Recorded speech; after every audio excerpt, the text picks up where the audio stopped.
하신 하나님의 은혜와 평강이 그리스도 예수 안에서 저와 여러분에게 함께 하시기를 축원합니다. 오늘 말씀 제목은 신년운수 대박? 뒤에 뭐가 붙었어요? 물음표가 붙었죠. 대박일까?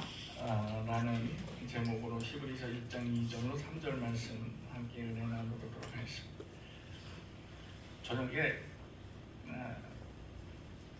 두 친구가 실컷 술을 마시고 술이 이만큼 취해가지고 기찻길을 걷고 있었어요. 근데 여러분 너무 많이 취하니까 걸을 수 있어요 없어요?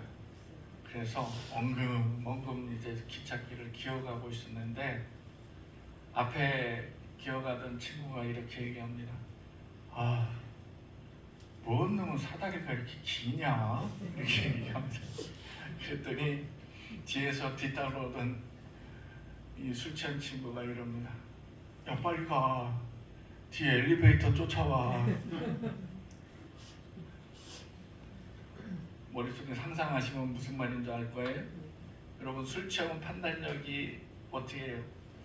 흐려지죠? 네, 술 취하면 판단력이 흐려집니다. 문제는요, 술에 취하지도 않으면서도 판단력이 흐려지는 사람이 있어요. 이게 가장 큰 문제인 것입니다. 그래서 우리는 우리 망고에 술 취할 일이 없잖아요. 네. 그래서 술 취할 일이 없는데 판단력이 흐려져서 그래서 이런저런 일도 제대로 못하는, 그래서 마치 술 취한 사람처럼 행동하는 것에 대한 우리 오늘 배울 말씀이 히브리서 1장부터 이제 마지막 13장까지 히브리서로 말씀을 배우는데, 이 히브리서의 중심은 신학적 용어로 기독론, 이걸 다른 말로 그리스도론이라고 합니다. 이 기독론은 뭐예요? 그리스도론은 여러분 유치하면 뭐예요? 누구를 위한 학문이요? 예수 그리스도. 예수는 누구시냐? 라는 그 학문과 그리고 종말론에 대하여 말씀으로 언급한 내용이 바로 히브리서다. 그래서 우리는 이 예수 그리스도론, 기독론과 종말론을 보면서 확실한 성경 지식과 함께 그 믿음이 자랐으면 좋겠습니다. 이 동기, 이 히브리서를 이 저자가 왜 쓰는가 하면, 당시 고난과 박해를 잘 이겨난 이 기독교인들이 다시 흔들릴까 봐요. 그러니까 이 사람들의 원래 신앙은 뭐였어요? 유대인적 기독교인들이었죠. 그리고 이방인도 포함되어 있었는데, 이 예루살렘에 있었던 사람들, 이스라엘 사람들이 유대교를 믿다가 개종한 사람들이에요. 그러다 보니까 많은 박해를 받고 있었고, 또한 내가 이전에 믿고 있었던 그 유대교와 자꾸 혼동할 수가 있단 말이죠. 그래서 그런 문제에 대해서 히브리서에서 아주 정확하게 언급을 해놓고 있습니다. 근데 당시 상황으로 볼 때 이 기독교로 개종한 많은 이스라엘 사람들은 이중 박해를 받고 있었습니다. 어떤 이중 박해를 받고 있었어요? 첫 번째는 예수를 믿는다는 이유 하나만으로도 어디로 끌려갔어요? 원형 경기장에 끌려갔잖아요. 사자밥이 됐잖아요. 예. 그래서 로마 사람들에게, 로마 정권에 의해서, 로마 정부에 의해서 예수를 믿는다라는 이유 하나만으로도 순교를 당하기도 하고 했어요. 그런데 두 번째 이 박해는 또 뭐냐 하면, 로마 정부의 밀고자가 이게 누구예요? 유대인들입니다. 유대인들. 그리고 자기네들의 그 율법대로 타 종교를 믿는다라고 해서 끌어다가 박해를 하고 로마 정부에 밀고를 하고 자기네들이 회당에서 치리를 하고 육체적 체벌을 가하고 또 이 가족들을 해가지고 감금도 하고 온갖 박해를 다. 그러니까 같은 동네 사람이니까 같은 동네 사람이 더 잘 알잖아요. 그러니까 저 사람의 행동이 이상하다라는 것까지 금방 캐치할 수 있습니다. 그래서 이 그때 초기 기독교인들은 이중고의 박해를 받을 수밖에 없었습니다. 그런데 문제는 뭐냐면 예수를 믿으면서 기간적으로 볼 때 지금 이 히브리서가 쓰여진 기간도 60년 정도였어요. 지난 수요일날 말씀을 드렸지만은 예수님이 공생애를 살고 난 다음에 그 다음에 60년, 70년 그 어간 사이에 이 히브리서를 썼다라고 하면 33년의 공생애를 빼면은 나머지 몇 년이에요? 30년밖에 안 남는 거죠? 35년 이렇게 남는 거예요. 그러니까 예수님 돌아가시고 나서 30년이 지났다라고 하면 그게 기간적으로 굉장히 차이 있는 게 아니라 동시대에 같은 시대에 살았다고 보는 게 맞습니다. 그죠? 우리 같은 시대, 그러니까 예수님이 아주 가까운 세대에 살고 있었던 거예요. 그래 예수님에 대한 이야기를 정확하게 듣고 있었습니다. 문제는 뭐냐? 이 예수님에 대한 얘기를 정확히 들으려고 하면 들을 수 있었지만 그러나 함부로 들을 수도 없었습니다. 그게 무슨 얘기냐면 많은 매체들을 통해서 들을 수가 없었다는 얘기예요. 다양한 채널들을 통해서 들을 수가 없었다는. 왜냐하면 오늘 우리가 살고 이 현대사회에서는 내가 예수를 믿고 싶어 라고 하면은 첫 번째 뭘 하면 돼요? 여러분, 내가 예수 믿지 않는 사람이었어요. 그런데 나는 예수를 믿고 싶어. 그러면 첫 번째 뭘 하면 돼요? 교회 가면 되죠. 근데 교회 가기는 좀 머쓱하고 뭐 아는 사람도 없고 좀 그런데 예수 믿는 방법은 없을까? 두 번째 뭐가 있어요? 유튜브. 유튜브는 이제 생겨난 지 얼마 안 됐잖아요. 두 번째가 뭐예요? 기독교 방송 채널이 있잖아요. 세 번째 뭐예요? 인터넷 있죠. 또 정말 예수에 대해서 알고 싶다라고 하면 어디 가면 돼요? 서점 가서 책 보면 돼. 다양한 채널들로 인해서 내가 예수를 알고자 하면 알 수가 있습니다. 그리고 배움터도 있습니다. 뭐예요? 신학교도 많이 있죠. 네, 내가 마음만 먹으면 신학교 들어갈 수 있습니다. 신학교 면접 볼 때요, 정말 우리 1년 선배 중에 하나가 그런 사람이 있었습니다. 사업을 하다가 사업을 잘 됐어요. 그런데 친구가 하도 예수 믿자 하니까 그래 정말 예수를 안 믿었던 사람이에요. 이 친구가 절친이 예수 좀 믿자고 하니까 도대체 예수가 누구냐 궁금해서 신학교 온 거예요. 궁금해서. 불신자였습니다. 그런데 신학대학에 들어와가지고 그럼 신학대학에서 그럼 야 너 예수 안 믿으니까 떨어져 이렇게 한 게 아니라 정말 예수 알고 싶습니까? 예 알고 싶습니다. 이래서 붙여줬어요. 그때부터 신학 공부를 하기 시작한 거예요. 4년 졸업했습니다. 그럼 이 사람이 예수를 알게 되었을까요? 모르게 되었을까요? 전도사 됐다니까. 불신자. 이런 케이스도 있습니다. 우리 1년 선배가 그랬습니다. 내가 예수를 믿으려고 한다면 언제나 어디서나 어떤 매체를 통해도 알 수가 있습니다. 그런데 그때는 그런 여건과 환경이 조성되어 있지 않았습니다. 내가 여기서 광주 나가려고 그러면 반나절 잡아야 돼요. 그죠? 옛날에 제가 처음 할 때 어떤 노인네 분께서 이렇게 말씀하셨어요. 옛날에 저기 다리 없었을 때 임집사님 저 다리 없었을 때 광주 어떻게 나가세요? 있었는데. 하다 때 전에 있었어요. 있었어요? 네. 그러면 저기 집사님 안 태어나기 전이었네. 그 전에 있었죠. 예, 80 노인네가 얘기했으니까 그 전에 이 다리 없었을 때 다리가 이게 돌아가게 되니까 쌀 한 말을 지고 이 저쪽 고개를 넘어서 그렇게 해서 광주 나갔다고 그러시더라고. 장날에 쌀 한 말 지고 그 왜? 그거 팔러 그리고 걸어왔대요. 쌀 한 말 지고 걸어왔대. 그럼 시간상으로 볼 때 얼마나 걸렸겠어요? 하루죠. 이거예요. 그때 그때 당시에 내가 예수를 믿고 싶었다라고 하면 내 주변에 교회가 없고 내 주변에 예수를 믿는 사람이 없다라고 하면 나는 예수님의 말씀을 들어 어떻게 가야 돼? 한나절 잡고 가야 되는 거예요. 여러분 지금 상황에서 여러분 걸어서 한나절 걸려서 말씀 1시간 듣고 오라 그러면 여러분 가겠어요? 아유 유튜브 봐야지 뭐 이러고 말지. 그 상황과 여건이 맞지가 않은 이런 조악한 환경 속에서 이 믿음과 신앙을 지켜나가는 것이 얼마나 힘들겠습니까? 많이. 이거는 우리가 겪지 않으면 알 수 없는 일입니다. 우리가 멀리 생각할 필요도 없어요. 우리 역시도 그랬습니다. 그랬어요. 여러분 불과 30-40년 전에 예수 믿는 거 생각해 보세요.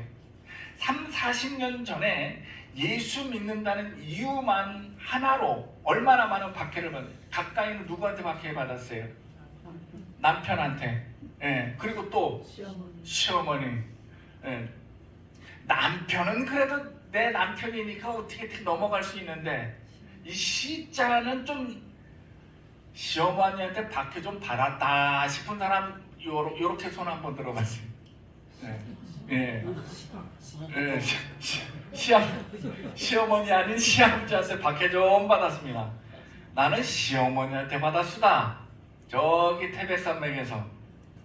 예. 그런 사람도 있고요. 예, 지금 한 30-40년 전에는 여러분 많이 그런 박해를 받았어요. 그런데 여러분 그때 생각해 보세요. 그때 지금 여기에 우리 지역에서 교회가 없다라고 하면 버스 타고 나가야 돼요. 그죠? 버스도 제대로 있습니까? 1시간에 한 대씩 오는 버스. 그거 놓치면 예배 시간 끝나는 거예요. 안 그러면 어떻게 돼? 걸어가야 돼요. 이러한 환경이 불과 30-40년 전에 그렇게 조성이 되어 있었다는 거죠. 제 기억에도 그랬습니다. 저도 어렸을 때 교회 다니려고 하면은 교회 나가려고 예배 시간 맞춰서 가려고 하면 차 놓치면 1시간 걸어가야 했어요. 왜? 십리길 떨어져 있었으니까. 거기가 어디냐? 경기도 남양주군 별남면 성전이 한 2073도 아시죠? 예. 그렇게 다녔어요.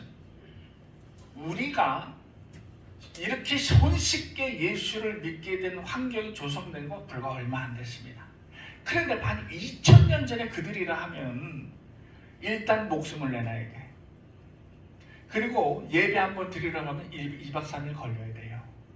옆 동네가 아니었단 말이죠.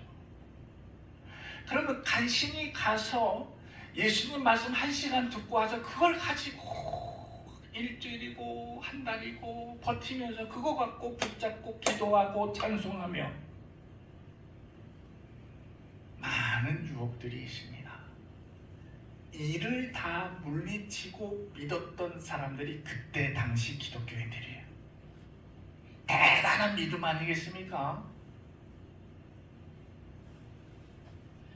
오늘 말씀에서 예수 그리스도 즉 하나님의 아들 오늘 2절에 보면은 그 영광 또 그 위에 관하여 위라는 것은 그 자리 그 자리에 대해서 아주 소상히 서술을 했는데 먼저 하나님께서는 타락한 인간 구원을 위해서 보내셨다. 이거 상식으로 알고 있죠.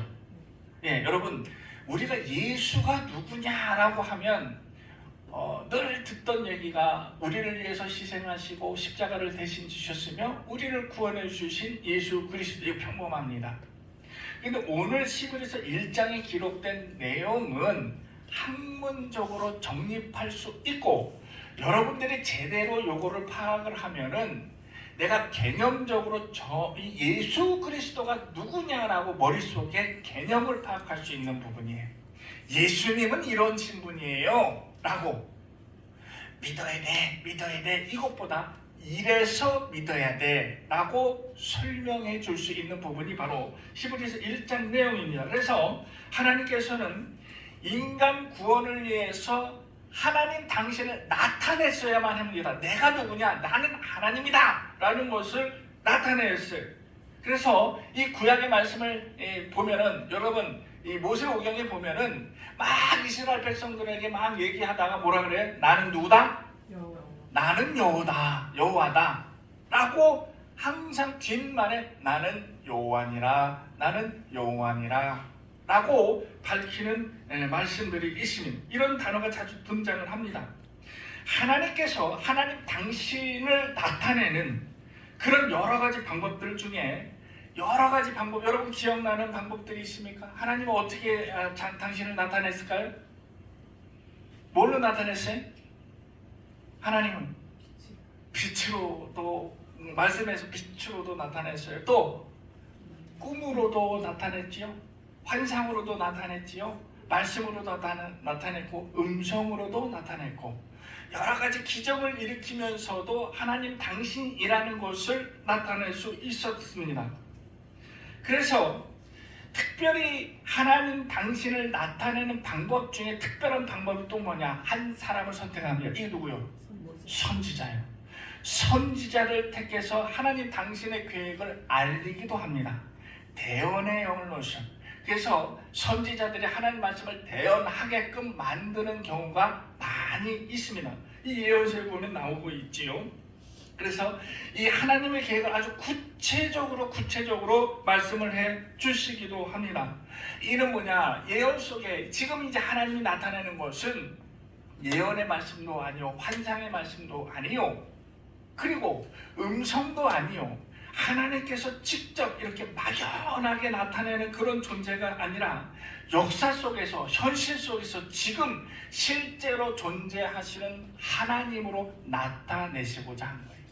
예수님이 안 계셨을 때에 그 이전에 하나님이 나타내신 그 방법 말고 이제는 예수님이 역사 속으로 실제 하시는 분으로 나타내기 위함이다라는 것이죠. 그래서 오늘 말씀에 대해서 하나님의 아들, 하나님의 이 영광, 그 위에 대해서 선지자의 예언대로 그대로 오신 예수 그리스도에 대해서 얘기를 하고 있는데, 그러면 하나님은 누구시냐? 우리가 예수 그리스도를 내가 믿음으로 믿습니다 라고 이렇게 고백을 합니다. 그런데 내가 믿습니다 라고 고백하는 예수님은 과연 어떤 예수냐 이거죠. 여러분이 믿는 예수는 과연 어떤 예수를 믿고 있느냐 이거죠. 여러분은 어떤 예수님을 믿고 있습니까? 개념적으로 나를 구원하신 예수님을 믿고 있죠. 십자가에 달리신 예수님을 믿고 있지 않습니까? 그렇죠. 당연하죠. 이거는 우리가 지금까지 내 신앙생활을 하면서 성경 상식과 함께 그리고 말씀을 통해서 내가 장착돼 온 내용이라 이거죠. 상투적인 내용일 수도 있습니다. 내 입을 통해서 나오는 것이. 그런데 3절을 보면 예수님은 하나님의 영광의 광채라 얘기했습니다. 영광이라는 것은 헬라어로 독사라고 얘기합니다. 이렇게 꼬불꼬불 해가지고 이렇게 해가지고 쓰는 독사, 영광. 제가 신학 때 단어를 외웠던 기억이 있어요. 영광이라는 것은 헬라어로 독사라고 하는데 문자적 의미라는 것은 빛을 이야기합니다. 권사님 얘기했듯이, 방금 전 얘기했듯이 구약에서는 빛이 뭐예요? 하나님의 영광의 임재하심을 얘기를 하고 있습니다. 임재하심. 이것은 또한 하나님 임재를 의미하고 있습니다. 영광이라는 것은. 그래서 하나님의 영광의 광채라는 것은 그 빛으로 오셨음을 의미하고 있는 거예요. 누가? 예수 그리스도가 하나님의 빛으로 임재하신 분이 누구다? 예수 그리스도다 라는 것을 이야기를 하고 있다는 것입니다. 또한 하나님의 본체의 형상이다 라고 말씀을 하고 있는데, 이 본체의 형상이다. 여러분, 본체라는 것은 뭐예요? 이 본체라는 것은 실체, 이 본체라는 것은 실제의 내 본질이라는 것이죠.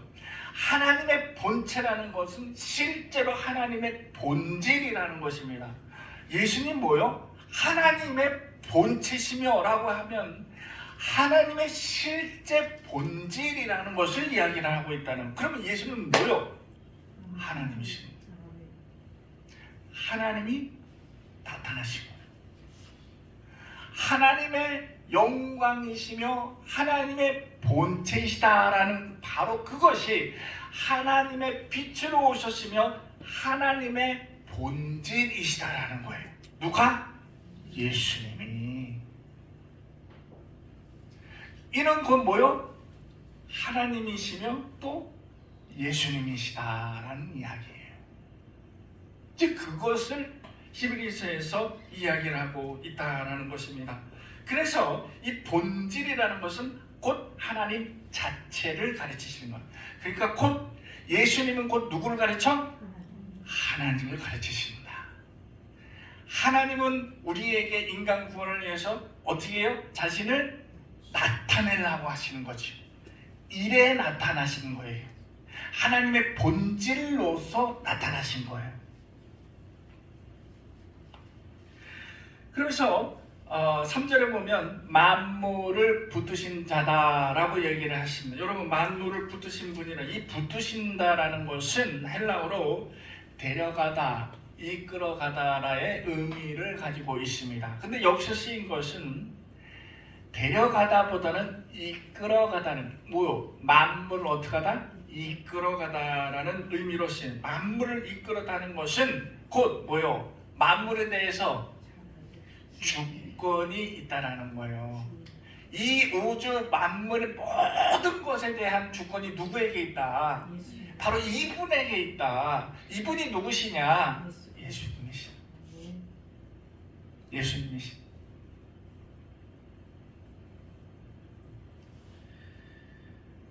4절, 5절을 보면 천사에 대해서 나와요. 왜 그러냐 하면은 대부분의 기독교인들이 누구로 구성이 되어 있어요?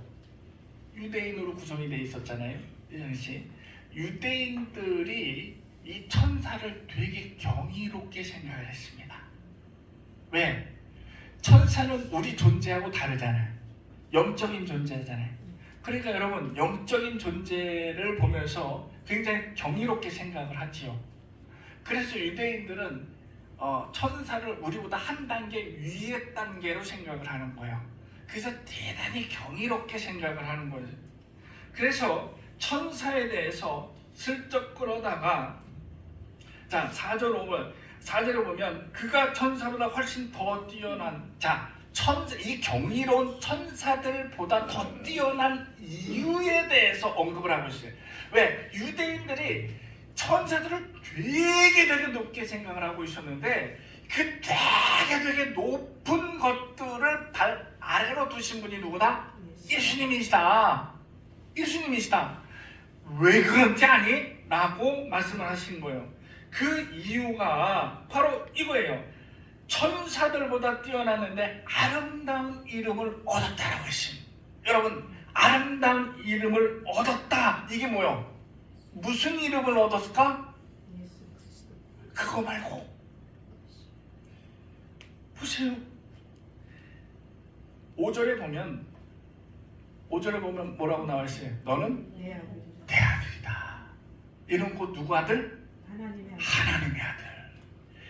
아름다운 이름이라는 것은 바로 하나님의 아들이라는 이야기입니다. 하나님의 아들보다 더 위대하고 더 크고 더 경이롭고 더 높은 이름이 있으면 나오라 그래요. 함선수? 뭐? 어떻게? 김현미? 뭐요? 제가 인정 이기열 집사? 여러분, 하나님의 아들이라 일컬음을 받는 것은 이 세상에서 가장 아름답고 위대하고 크고 높으신 이름이라는 거예요. 하나님의 아들. 그 이름을 부여받은 것이 누구요? 바로 예수 그리스도다. 그러하니 천사들은 누구 아래 있다? 예수님 아래 있다.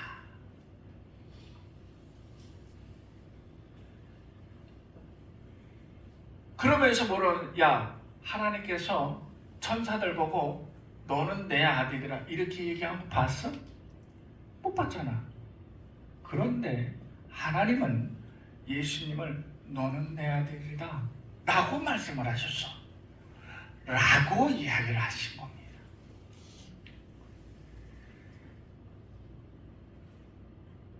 6절에 보면 그의 신분으로 뛰어난 하나님 예수님을 기록을 했습니다. 6절에는 신분상 맏아들이라 칭함을 받았다라고 했습니다. 여러분, 우리가 지금 이제 법으로 정해져서 그렇지만 법으로 정해져 있기 이전에 법으로 정해졌어도 장자의 권한이 어땠어요?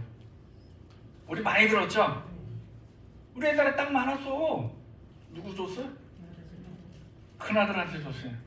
나는 차남인 나는 집도 한 채 못 받았어. 결혼만 시켜줬어.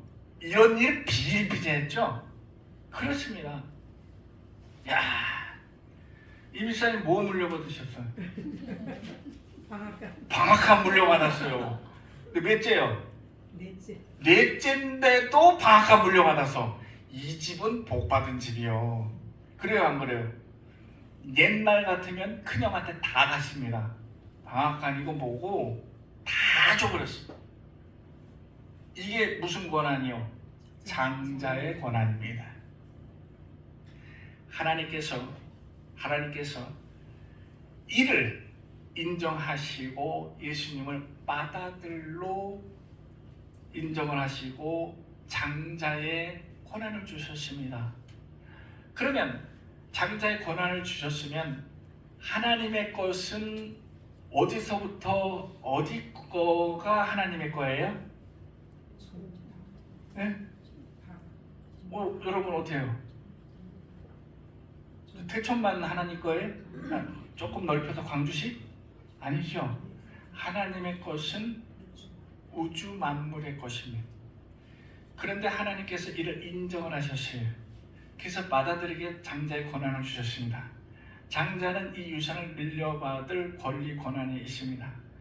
그러면 하나님의 것인 이 우주 만물이 누구 거예요? 맏아들인 예수 그리스도 거입니다. 이 권세를 물려받았음을 6절에서 언급하고 있습니다. 하나님 장자가 누구냐? 예수 그리스도다. 이는 뭐를 나타내? 예수님의 신분을 나타내는 거예요. 예수님의 신분으로서는 하나님의 장자요 맏아들로 그 권세 권한을 받았으니 라고 기술을 했고, 그 다음에 이 예수님의 능한 권한을 물려받은 거에 대해서 8절 9절에서 이 얘기를 하는데, 옛날 개혁성경 옛날에는 보좌와 홀이라고 되는데 지금은 규라고 번역이 되어 있는데요. 여러분, 홀이 뭐예요? 홀, 왕이 지휘할 때 뭐예요? 지시로 쓰는 것을 홀이라고 얘기를 해요. 또 하나는 이렇게 그 대신들이 이렇게 서 있을 때 옛날 그림 보면 요 뭐 하나 있었지. 이게 뭐예요? 요 앞에 이렇게 된 거기서 붓을 딱 꺼내가지고 왕이 뭐 하면 메모장. 지금 대통령 주재 회의하면 다 이거 하지요. 그 메모장이 요 홀이라고 얘기를 했습니다. 두 가지 의미를 갖고 있어요. 여기서 얘기하는 것은 왕이 지휘할 때 이 지휘봉을 쓰는 이 홀을 얘기하고, 지금에서는 규라고 번역을 하고 있습니다. 이 통치권, 권한에 대해서 8절에서 9절에 얘기하고 있는데, 이 보좌라는 것은 그냥 앉습니다. 여러분, 왕이 앉은 의자는 뭐라 그래요? 체요, 의자요, 이렇게 얘기 안 하잖아요. 그죠? 그 뭐요? 왕의 좌, 보좌라고 얘기를 합니다. 그가 앉으신 자리, 왕이 앉으신 자리, 이 보좌라는 것은 누구만 앉을 수 있어요? 왕만 앉을 수 있어요. 예수님, 하나님의 아들 예수 그리스도가 앉아있는 곳이 곧 보좌요. 예수 그리스도께서 붙잡고 있는 것이 홀이요. 그럼 이것은 뭐요? 곧 통치 권한을 얘기하고 있는 거예요. 통치할 수 있는 권한, 왕으로서 통치할 수 있는 이 권한을 얘기하는, 이 왕으로서 통치하는 통치를 상징하는 물건들을 언급을 했습니다. 이 왕으로서 통치하는 물건들을 언급함은 곧 예수 그리스도가 왕으로서 이 땅을 통치한다는 것을 나타내신 분이라는 것입니다.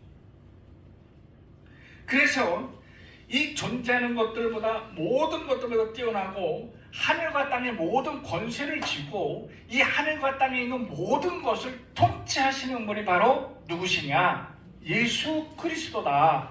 그의 권한과 능력에 대해서 이야기를 하고 있습니다. 이를 통해서 사도 요한은 1장 1절에 3절에서 요한이 처음부터 뭐라고 하냐, 요한복음에 뭐라고 그랬어요? 태초에 말씀이 계시니. 그래서 말씀으로 함께 하신 분이 누구다? 태초에 계신 분이 누구다? 예수 그리스도다. 그래서 말씀으로 계셨고 그때 창조하실 때 누가 있었다? 예수님이 있었다라고 사도 요한이 얘기를 했고, 바울 역시도 이 만물의 창조주는 바로 예수 그리스도께서 만물을 지으셨다라고 말씀을 하십니다. 예수 그리스도를 통해서 만물을 지으셨을 뿐만 아니라 이 만물과 어울려서 살고 있는 우리 인간을 위한 구속주이시다라고 선언을 함으로써 예수님은 무엇이냐? 창조주인과 동시에 만물주다라는 것입니다. 그 위에 뭐가 있어요? 창조주와 만물주 위에 건물주. 좋으시겠어? 몇 층이요? 4층이죠? 5층만 돼도 인정을 할 텐데 4층밖에 안 돼가지고. 그래요. 그래서 예수님께서는 창조를 하셨고 만물주이셨고 이 만물을 다스리는 섭리하시는 섭리주로서 인정을 하신 것이 바로 사도 요한과 사도 바울이 예수님에 대해서 이렇게 언급을 해 주셨다라는 것입니다. 예수님은 영광으로 오셨고 또 하나님의 본체이셨고 천사들보다 더 뛰어나셨고 그리고 온 이 지구의 모든 것들을 이끄시는 분이 바로 예수님이시며 또한 이 온 우주 만물을 통치하고 계시는데 이분이 바로 예수님이시라. 이 통치는 세상적 개념으로 우리가 대통령 임기제 몇 년? 5년 끝나면 끝, 이게 아니라는 유한한 개념의 통치가 아니고 예수님 무한하게 기간 없이 통치하시는 분이다 라는 것을 오늘 시므리서 1장에서 말씀을 하고 계시는 것입니다. 그러면 그때가 언제예요? 무한하신 그때가 언제냐? 하나님께서 하나님을 대적하는 모든 원수들을 그 발 아래 무릎 꿇리는 그 마지막 때까지, 그 마지막 때까지. 이건 누구를 위한 거냐? 바로 우리들을 위한 거. 왜? 마지막 때에 여러분 똑바로 아세요. 여러분이 심판을 당할 때에 하나님 앞에 서면 안 됩니다. 하나님 앞에 서면은 여러분은 심판을 당하십니다. 판결을 받는 거예요. 예수님 앞에 서면 우리는 구원을 받는 거예요. 그래서 우리는 하나님 심판을 당할 때에 우리가 불려나갔을 때 우리를 위해서 적극 변론하고 변호하시는 분이 예수 그리스도다. 이분이 어디 계신다? 하나님의 우편에 앉아 계신. 그래서 하나님 우편에 앉아 계신 분이에요. 가끔은 우리가 믿음 없는 소리 한다는 핀잔을 듣습니다. 그죠? 믿음 없는 소리 하고 있어. 해봐, 괜찮아, 해봐. 이렇게 얘기를 해요. 그죠? 그리고 가끔은 또 예수를 제대로 안 믿어서 그래. 이런 얘기 듣죠. 또 해보기도 했습니다. 예수를 제대로 안 믿어. 믿음이 없어서. 이런 핀잔 들을 때가 있습니다. 그런데 믿음 없는 소리 한다 그러고 예수를 제대로 안 믿어서 그래 라고 얘기를 하는 그 문제, 왜? 무엇 때문에 내가 그런 핀잔을 듣고 있어요? 무엇 때문에? 그런 문제가 아니라 대부분 그런 핀잔을 듣는 현실적인 대부분의 문제는 기도하면 되는데 왜 기도 안 해? 믿음 없이 이런 얘기 듣지요. 그죠? 기도하라고. 기도하면 돼. 왜 기도하지 않느냐가 주를 이루고 있습니다. 왜 믿지 못하느냐가 주를 미루고 있어요. 그런데 그때 당시 기도 제목이 뭐예요? 그때 당시 기도 제목. 그때 당시의 기도 제목은 내 일신상의 편리함 또는 대부분 내 앞에 급하게 부닥쳐 온 문제들, 이것들 때문에, 이 문제 해결 때문에 이 모든 것이 주를 이루고 있고, 이것 때문에 내가 어안이 벙벙해져 있고 내가 조급해하면 옆에서 핀잔을 받는 거예요. 그죠?